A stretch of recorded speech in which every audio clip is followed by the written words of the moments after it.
Hi guys, it's Diana Zeng. So, ang laki ng box ko dito. Ayan, ang bigat niya. So, may nagpa-pre-order sa atin dito ng Lebron 23 Best in Class. So, tara, open natin. So, ang laki nito, ang bigat. Ito daw yung pinakamahirap na i-open.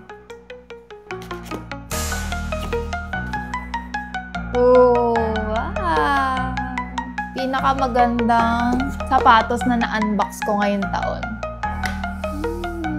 Okay guys, so para siyang dumbbell sa bigat. Pinakamalaki, pero pinakamahirap din buksan na sapatos. And ganito siya sa loob pag open nyo. May takip pa siya, ang social. So meron tong black pouch dito guys. Meron siyang charm. Ang cute. Meron din siyang kasama, ayan, album sa loob. Ang album na. Cute. Ay. So, andito na yung pinakasapatos natin sa loob. Wow. Wow, guys.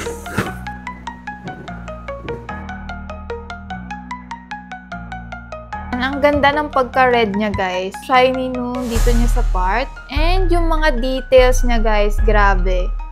Very meticulous. Na ayan, yung embroid niya dito.